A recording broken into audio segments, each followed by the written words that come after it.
ஜீ Tamil news நேயர்களுக்கு வணக்கம். உடுமலைப்பேட்டை பகுதியில் நடந்திருக்கக்கூடிய ஒரு லாக்அப் மரணம் மிகப்பெரிய அதிர்ச்சியை ஏற்படுத்தியிருக்கு. ஏற்கனவே அஜித்குமாரினுடைய லாக்அப் மரணம் அதனுடைய சுவடுகள் இன்னும் மறையாத நிலையில இப்ப மாரிமுத்துவனுடைய மரணம் பல கேள்விகளை எழுப்பி இருக்கிறது, ஒரு அதிர்ச்சியையும் ஏற்படுத்தி இருக்கிறது. ஏன் இந்த மாதிரி ஒரு மூர்க்கத்தனமான தாக்குதல் காவல்துறை மத்தியிலோ அல்லது வனத்துறை மத்தியிலோ இருக்கு அப்படின்றது தான் இப்ப பேசப்பட வேண்டிய ஒரு விஷயம். மாரிமுத்து அப்படின்ற நபர் ஒரு பழங்குடி இனத்தை சேர்ந்தவர், ஒரு முதுவர் அப்படின்ற ஒரு இனத்தை சேர்ந்தவங்க. அவரு அந்த பகுதியில் ரொம்ப நாளாக வசிட்டு வர்றாரு. அவர் மேலே ஒரு கேஸ் ஒன்று போடுறாங்க. அதாவது இவர் கஞ்சா பயிரிடுறாரு அவருடைய தோட்டத்தில் அப்படின்னு சொல்லி வழக்கு தொடுக்கிறாங்க. ஆனால் அந்த வழக்கில் வந்து அவர் குற்றமற்றவர் அப்படின்னு சொல்லி நீதிமன்றம் வந்து கடந்த 29ஆம் தேதி அவரை வந்து விடுதலை பண்ணுறாங்க. 30ஆம் தேதி மறுபடியும் வனத்துறையினர் வந்து அவரை கைது பண்ணுறாங்க. அதாவது அவர் கேரளாவில் இருக்கக்கூடிய ஒரு பகுதியில் வந்து அவருடைய வீடு இருக்குது. அவர் இங்கேருந்து அங்கே போகிறாரு. போகிற வழியில் பஸ்ஸிலேருந்து அவர் வலுக்கட்டாயமாக இறக்கி 30ஆம் தேதி அன்னைக்கு மாலை வேளையில் வந்து அவரை கைது பண்ணுறாங்க.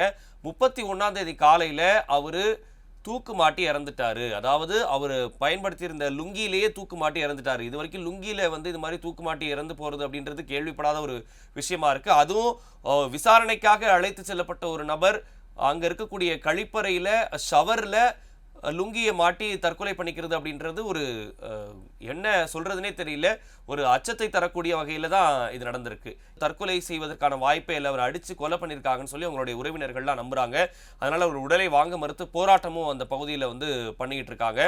அவர் தற்கொலை செய்து கொள்ளக்கூடிய அளவிற்கு கோழை இல்லை அப்படின்றது தான் அந்த மக்களுடைய வாதம். ஒரே நாள் இடைவெளியில் விசாரணையில் என்ன சொல்கிறாங்க அப்படின்னு சொன்னால், அவர் வந்து சிறுத்தையினுடைய பல்லை வந்து கடத்திட்டு வந்திருக்கிறாரு, அதனால தான் விசாரணைக்கு அழைச்சிட்டு போகணும் அப்படின்னு வனத்துறை சொல்லுது. விசாரணைக்கு அழைச்சிட்டு போன இடத்துல அவரை கடுமையாக தாக்கியிருக்கிறாங்க. ஒன்று அவர் அடித்ததில் அவர் செத்து போயிருக்கணும், இவங்களே தூக்கில் மாட்டி விட்டுருக்கணும். அப்படி இல்லைன்னா அவரே தூக்கு மாட்டிக்கிறாரு அப்படின்னா அந்த அளவுக்கு அவங்க கொடுமைப்படுத்திருக்கணும் அப்படின்றது தான் அவங்க உறவினர்கள் சொல்லக்கூடிய வாதம். ஏற்கனவே அஜித்குமாரினுடைய அந்த மரணம் ஒரு பெரிய தாக்கத்தை கொடுத்துச்சு, இல்லை ஒரு பெரிய அச்சத்தை கொடுத்துச்சு. காவல்துறையினர் ஏன் இந்த அளவுக்கு மட்டமாக நடந்துக்கிறாங்க அப்படின்ற மாதிரியான விஷயத்தெல்லாம் நம்ம வந்து பேசியிருந்தோம். இப்போ அடுத்து இது ஒரு லாக்அப் மரணமா அப்படின்றது தான் ஒரு பெரிய கேள்வி எழுப்பியிருக்கு. இது தொடர்பாக பேசுவதற்காக சமூக ஆர்வலர் திரு தன்ராஜ் நம்மோட இணைப்பில் இணைகிறாரு. அந்த பகுதியில் அந்த உறவினர்கள் கூட, மாரிமுத்து உறவினர்கள் கூட தொடர்ந்து பயணிக்கக்கூடிய ஒரு நபர், அவர்கிட்ட பேசலாம்.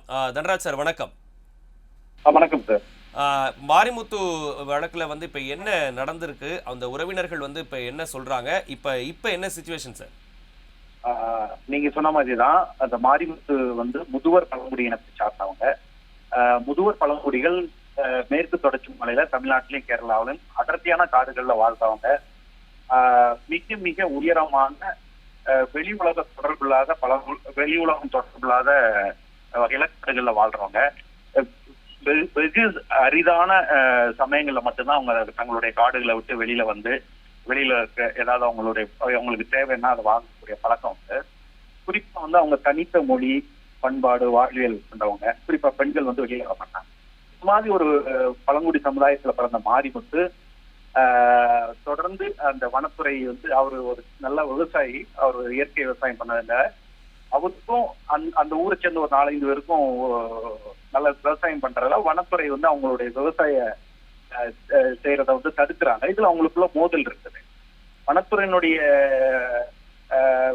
அதாவது வனத்துறை அவங்க விவசாயம் செய்வதை கட்டுப்படுத்தும் போது இவர்கள் தங்களுடைய பாரம்பரிய உரிமை எங்க முன்னோர்கள் செஞ்சாங்க, இது எங்க நிலம்னு சொல்லி விவசாயம் பண்ணும்போது இவங்களுக்குள்ள ஒரு மோதல் இருக்கு. இந்த மோதல் போக்குல அவங்க ஒரு பொய் வழக்கை இவங்க மேல போடுறாங்க. அந்த பொய் வழக்குல ஒரு கடந்த 29ஆம் தேதி விடுதலை செய்யப்படுறார் நீதிமன்றத்தில். இவரு 29ஆம் தேதி அங்க போறாரு, மறுபடியும் 30ஆம் தேதி நீதிமன்றத்துக்கு வந்து செயல் செய்றாரு. இந்த இடைப்பட்ட ஒரு 2-3 மணி நேரம் அல்ல ஒரு 5 மணி நேரம் தான் அவர் குடும்பத்தோட இருந்திருக்க முடியும்.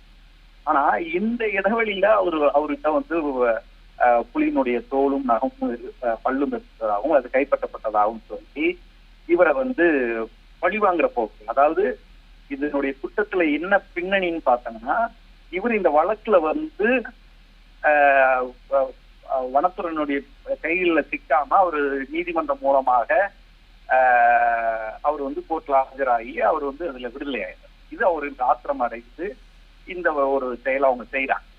குறிப்பா வந்து நீங்க சொன்ன மாதிரி அவங்க அரசு பேருந்துல போனவரை இறக்கி விட்டு அவரை வந்து அந்த சின்னார் கேம்ப்ல வச்சு அடிச்சு சித்திரவதை செய்து காயங்களை ஏற்படுத்தாங்க. இரவு வந்து உடுமலைப்பேட்டை ரேஞ்சர் அலுவலகத்திலையும் வைத்து கடுமையா தாக்குறாங்க. அதுக்கப்புறம் அவரே தூக்குல தொங்கிட்டதா வந்து அவங்க உறவினர்கள் தகவல் சொல்றாங்க. அப்ப இந்த வழக்கு வந்து முழுக்க முழுக்க வந்து நீங்க சொன்ன மாதிரி இது கொலையாகும், தற்கொலைக்கு தூண்டிய அளவுக்கு தான் இதை வச்சிருக்குது. இப்ப வந்து தொடர்ந்து அந்த களத்துல நினைச்சிருக்கக்கூடிய மலைவாழ் மக்கள் சங்கம், இடதுசாரி அமைப்புகள், தமிழ்நாடு மார்க்சிஸ்ட் கம்யூனிஸ்ட் கட்சி போன்ற அமைப்புகள், இண்டை போன்ற பழங்குடிகளுக்காக செயல்படக்கூடிய ஆர்வலர்கள், செயல்பாட்டாளர்கள் எல்லாம் சேர்ந்து அழுத்தம் கொடுத்ததன் வாயிலாக வந்து உடுமலைப்பேட்டை நீதித்துறை நடுவர் மன்றத்தினுடைய நேரடி விசாரணையில நேற்றும் அந்த மரணமடைந்த அந்த காவல் வனத்துறை அலுவலக கழிப்பறை அந்த இதெல்லாம் சோதனை செய்து இன்றைக்கும் திருப்பூர் மாவட்ட தலைமை மருத்துவமனையில வந்து விசாரணை, பிரேத பரிசோதனை அறையில விசாரணை நடத்தியும் பிரேத பரிசோதனை அறிக்கை வந்து கிடைக்கப்பட்டிருக்குது. இதுல வந்து அவரு காயம் ஏற்படுத்தப்பட்டது வந்து உறுதி செய்யப்பட்டிருக்குது. அவருடைய உடம்புல முன்னெத்திலையும் காயம் இருந்திருக்குது, உடம்புலையும் காயங்கள் ஏற்படுத்திருக்கு. இதுல என்ன அப்படின்னா, ஒரு பழங்குடிகளை பழிவாங்கும் நோக்கத்தோடு அவரை முறையற்ற வகையில விசாரணை செய்து சித்திரவதைக்கு ஆளாக்கி அவரை வந்து ஒரு அவரை கொலை செய்யக்கூடிய அளவிற்கு அது வந்து மாறி இருக்கு. இன்றைக்கு கடுமையான போராட்டத்துக்காக அப்புறம் வந்து அரசு அந்த பாதிக்கப்பட்ட மக்கள் சார்பாகவும் மாரிமுத்தின் குடும்பத்தின் சார்பாக பழங்குடிகள் சார்பாக வைத்த கோரிக்கைகளை ஏற்று அதை ஓரளவு சரி செய்ததுனால இந்த உறவினர்கள் அவங்க வந்து அவருடைய உடலை வாங்கி இப்போ கேரளாவில் அவங்க தற்காலிகமா வசிக்கக்கூடிய பகுதிக்கு எடுத்து போயிருந்தாங்க. தமிழ்நாடு அரசு சார்பா என்ன பதில் சொல்லியிருக்காங்க சார்? அந்த மாதிரி ஆத்தரைஸ்டு பர்சன் யாராவது ஏதாவது பேசினாங்களா? தமிழக அரசு இதுவரை வந்து தமிழ்நாடு காவல்துறை வந்து சார்ந்த விசாரணைகள்ல பழங்குடிகளுக்கு ஒத்துழைப்பும் அளிச்சிருக்காங்க. பழங்குடி கோரிக்கைகளுக்கு செவிசாய்ச்சு அந்த பிரேத பரிசோதனை அறிக்கையிலும் அந்த மற்ற பிற விஷயங்களையும் அவங்க ஒழுங்குபடுத்தி கொடுத்துருக்காங்க. இந்த கஸ்டோடியல் டெஸ்ட் வந்து இப்போ நீதித்துறை நடுவர் நீதிமன்றத்தினுடைய நேரடி மேற்பார்வையில நடக்கிறதுனால இது வந்து 196 செக்ஷன் போட்டு இப்போ அது வந்து இனி பிரேத பரிசோதனை அறிக்கையில நீதித்துறை நடுவர்களுடைய அறிக்கையை பொறுத்து அது அதனுடைய அவர் அறிக்கையை பொறுத்து அது அதனுடைய விதி செக்ஷன்ஸ் வந்து மாறுவதற்கு வாய்ப்பு இருக்குது. நாங்க அழுத்தமா சொன்ன அந்த SC/ST அட்ராசிட்டி ஆக்ட் 1986 ரூல்ஸ் 2015 பிரகாரம் வந்து மாரிமுத்துவுக்கு வந்து வழக்கு பதிவு செய்யணும், ஒரு சமத்துக்கு வழக்கு பதிவு செய்யணும். அதையும் அவர்கள் வந்து நீதித்துறை நடுவர்களுடைய உத்தரவின் அடிப்படையில கண்டிப்பா இதை வந்து நாங்க மாத்துறோம் அப்படிங்கிறதையும் உறுதிமொழி கொடுத்துருக்கோம். கண்டிப்பா சார். இந்த வழக்குல வந்து நீதியின் பக்கம் வெற்றி இருக்கட்டும்னு நாங்களும் கேட்டுக்கிறோம். இணைப்புல வந்து உங்களுடைய கருத்துக்களை பகிர்ந்தமைக்கு நன்றி சார்.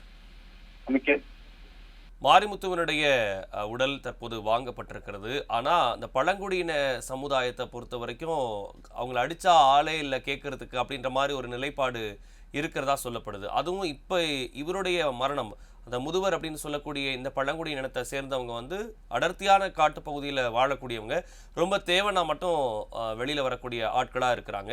இப்போ இவர் மேலே நடத்தியிருக்கக்கூடிய இந்த கடுமையான தாக்குதல், இந்த விசாரணை என்ற பெயரில் வந்து அவர் கொலை செய்யப்பட்டாரா அல்லது உண்மையிலேயே தற்கொலை செய்யப்பட்டிருக்கிறாரா அப்படின்ற விசாரணை இப்போ தொடங்கியிருக்கு. எதுவாக இருந்தாலும் இவ்வளவு கொடுமையாக தாக்கணுமா அப்படின்றது ஒரு பெரிய கேள்வியாக தான் இருக்குது. அதை எதிர்த்து எப்போதுமே நம்ம குரல் கொடுத்துக்கிட்டே தான் இருக்கோம். பார்க்கலாம் இந்த வழக்கு எதை நோக்கி செல்கிறது என்று.